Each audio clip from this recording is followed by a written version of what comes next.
So, do you come here often? Hi guys, welcome back to another episode of Symbiont.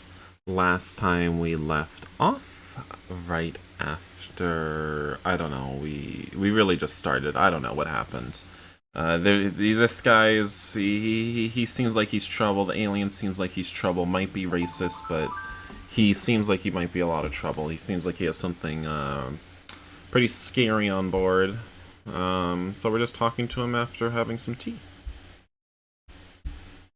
Huh? And everyone's hot and horny. To Kayama, the planet we departed from. Is that your regular transport route? Oh, no, we don't really have a route per se. Junie and I go where the road takes us. As long as we get a nice paying gig, we're game. That's the adventurous part of this job. Never know where we'll end up next. What about you? Do you travel a lot for work? I'm the same as you guys. Staying on my own planet doing research has been unfulfilling at best. So, traveling to different worlds has been a game changer for me. I follow contracts, but it's the lifestyle that appeals to me. I can do remote work while being somewhere different and amazing every few weeks. Doesn't help that your immune system isn't very good at adapting to different environments, huh? Tell me about it. It's the one thing that I'm still trying to work out. I've got something good going for me right now, but it's not perfect. It has put some other limitations on me that I find difficult to handle. Like what? It's a bit complicated. I'll definitely tell you sometime. Oh dear. Thank you for the tea, by the way. It's really good. I'm glad you like it. I got a bunch of other flavors we could try too. I see the piss plants in the background. Why don't you offer him piss fruit? Sure, I'm curious to see what else you've got. Are those? Are these? Gotta say, Is this Brave, tea made with you're piss one of the leaves? coolest travelers we've ever had Damn on it. board. We don't accept passenger jobs often, but you've been really easy to travel with and fun to talk to. The alien smiles at me. Oh wait, no, masculine. The alien smiles at me warmly. You guys have been so nice to me, treating me like family. Of course I'd be on my best behavior.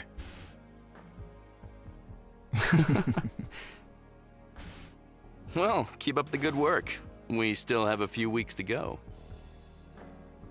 Saying that made me feel a tinge of sadness. Even though Brave has been traveling with us for only a few days, I'm already so used to his presence. So, what kind of cargo do you guys usually transport? Anything that pays well and doesn't smell too much. Though it's been rough finding good gigs as of late. Too much competition. We're lucky if we break even when the job's done.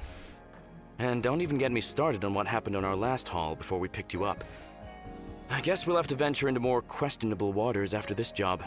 But for that, we need to outfit the Emeritat with a defense system.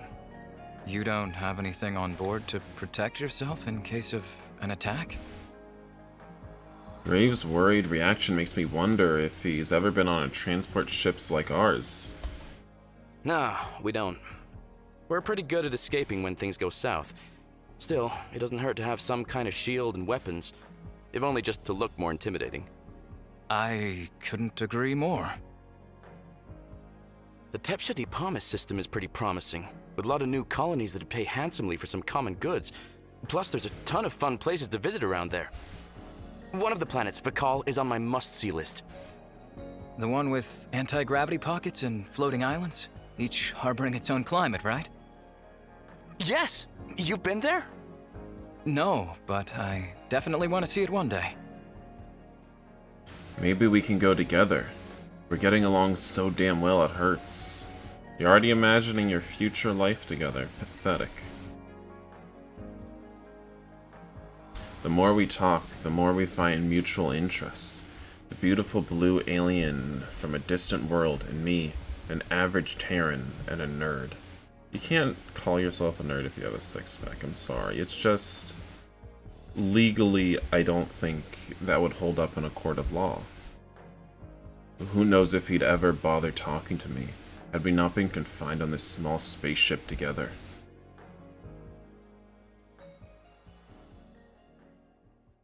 I don't want to have any comments being like, Cheers to our local Symbiant you can be a expert nerd and and have a secretly six talented pack. I don't chef. want to hear anything like Thank that you in the for comments. gracing us with this exquisite-looking dish. We raise our wine-filled glasses in salutation. To Brave's exceptional gastronomic abilities. Thank you, guys. I hope it tastes as good as it looks. And with that, we dig in. Mmm, it's fantastic. What's it called again? In Universal, it would be something like seared granoli over rice, a common Odarian dish. I didn't know we had granoli on board. How'd you dig that up, Danya? We don't. Brave used his own supplies of whatever that is. It's a mushroom that grows everywhere on my planet. I have a lot of it on hand, since it retains its freshness well and is a very good source of protein. Convenient when you're on the road. Also, it reminds me of home. It's difficult to find any in spaceports. I've seen it maybe twice in the last year. Probably because no one knows about it. Yes, Odaria's dishes aren't popular because of our limited ability to share them with everyone. But you're slowly changing that, eh, Brave? Can I get seconds? Brave grins widely as he adds more seared granoli with rice on my plate. Here you go. Sure feels great to have something different from General Tso's for a change. No way. I thought you liked it. I do, but come on. Half of our provisions are pre-packaged General Tso's meals. Even I have my limits. Then you cook. Sorry, they were on sale, so I took some extras. I'll keep in mind to grab a better variety in the future. Yeah. Who wants some more wine? Both Brave and I simultaneously raise our glasses, grinning. Not sure if it's because I'm tipsy, but I feel like he's paying more attention to me than before. Or maybe you're paying more attention to him. Looks me in the eyes more often, laughs at my jokes, and it feels really special. Horny. He's suffering from space horniness. It's a common ailment. Junie fills our glasses and discards the bottle in the recycling compartment. Okay, that was my last bottle. Thank you for sharing your precious gift with us. Hey, it was worth it. Who knew it would complement the seared granoli so well, right? Thanks, Juniper. They really did pair well. Glad you liked it. Okay, boys. I'm going to retire now to deal with my food coma in bed. Be good. See ya. Bye.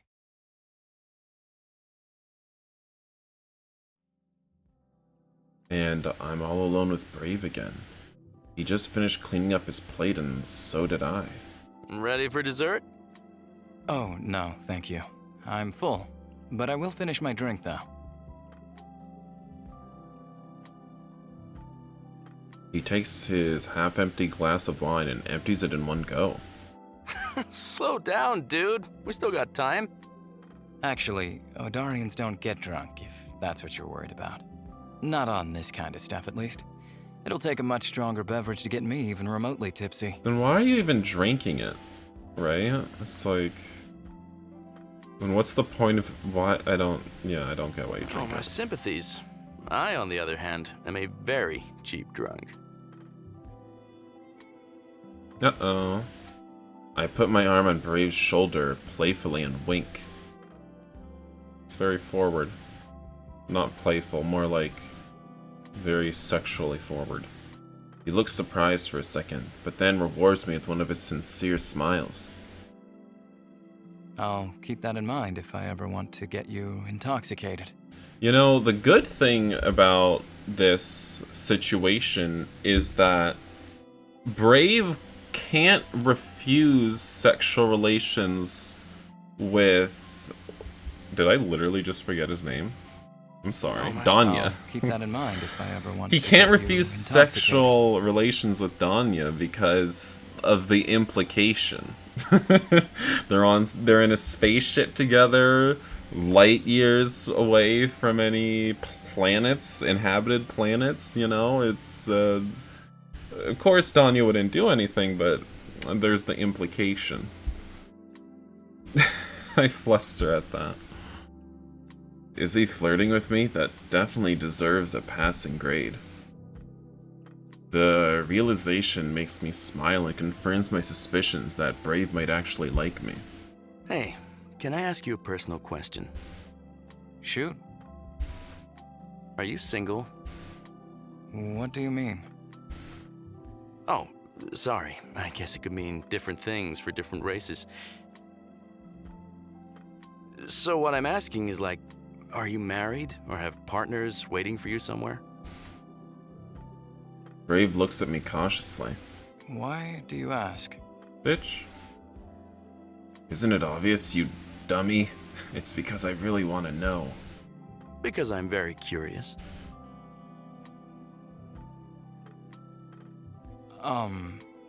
Well...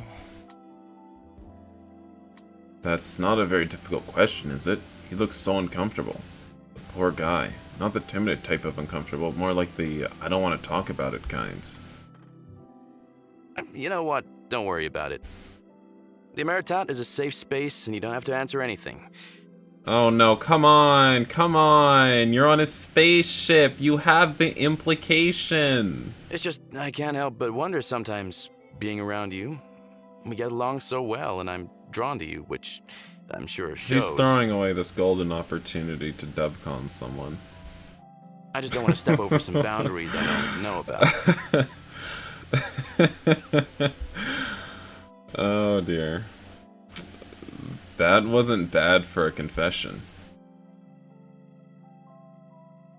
Brave is looking at me with those intense blue eyes, and he seems happy. Genuinely happy. Thank you, Danya. I appreciate your candor. My situation is a bit complicated. If you don't mind, I'll explain another time. I mind a lot, bitch. Well, that's not exactly a rejection. I'll take it. Sure. I'm going to rest a bit. Thanks so much for dinner.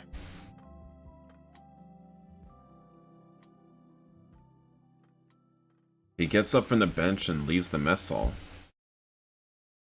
Thanks so much for dinner. Weren't you the one who prepared it?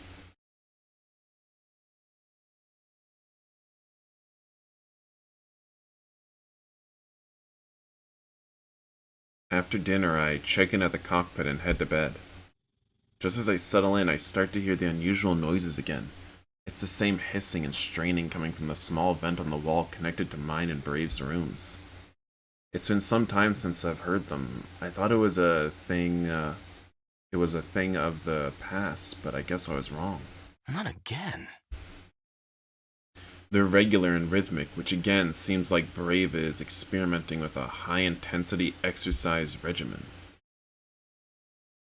Out of curiosity, I tune in closer. Well, in the morning, Brave catches up with me in the corridor. Blood rushes to my face at the thought of having jerked off to his moans last night, so I summon all my strength to keep the composure and pretend like nothing happened. Hey, Brave. Good morning. Did you sleep well? Very well, thanks for asking. How about you? Fine. And you? Bail, I already asked him that. Danya? Need you on the bridge. We're being hailed. Great timing. I tap my wrist device to respond. On my way. Before I can even take another step, Brave gets in front of me, closing off my passage to the bridge. Hey, I'm trying to, like, save this ship here or something? Wait, Danya, you can't tell them I'm on board the ship. Oh. For some reason I thought... Oh, hailed. As in, like, someone hails you. I was thinking hailed, like, hailed by asteroids or something. Okay. I don't know, that's just where I went to in my head. What do you mean? Just please, in case they ask, I'm not here. I'm going to need an explanation in case it's local patrol. I could lose my commercial transport license if... There's no time to explain right now, but I promise I'll tell you everything later. We have nothing to worry about if it's patrol, but I have a feeling that's not the case. I mean, you do want to pork him, so we kind of got to do him this solid, even if we're breaking the law, technically. And not even technically, just literally breaking the law. Please, trust me. It's a matter of life and death. Okay, I'll try my best, but go back to your quarters. It's the only area that can shield life signs on this vessel, and it'll conceal your presence if they haven't scanned us yet. What? Why are the quarters, like, shielded from these scans? Interesting. He looks at me intensely and nods, immediately getting out of my way. Thank you. I won't forget this. I quickly make my way to the bridge as the blue alien rushes to his quarters. I arrive onto the bridge and look at the readings.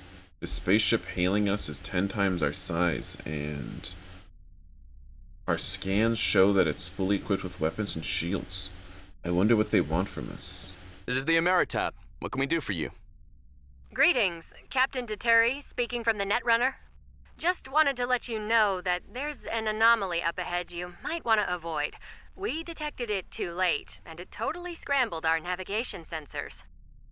We ended up flying blind for a few days until everything was repaired. You just popped up on our long-range sensors, and we decided to give you a heads up, save you some trouble. We really appreciate the warning, Netrunner. Please send us the coordinates of the anomaly.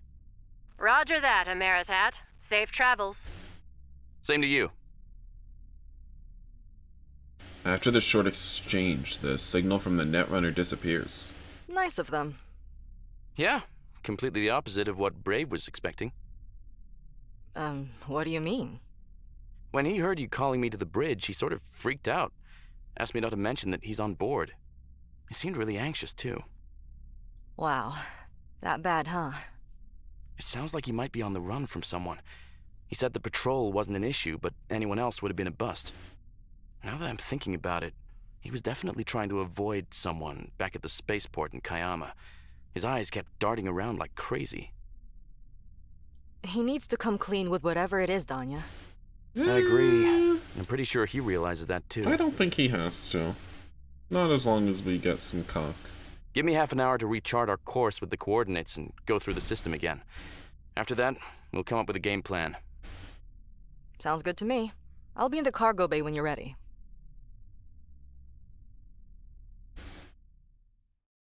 I think we made it through. Otherwise, they'd be boarding the ship by now. Either Danya kept his word, or I was worried for nothing. Seems like I can't keep you secret anymore, Otith. Hello? Please do not interrupt. Thank you. The blue alien walks up to the Symbiant pod and lovingly rubs its shell. Yes, I'm aware you have no idea what I'm talking about. It doesn't matter. You guys believe my boyfriend? I'll do my best to keep you safe. I promise.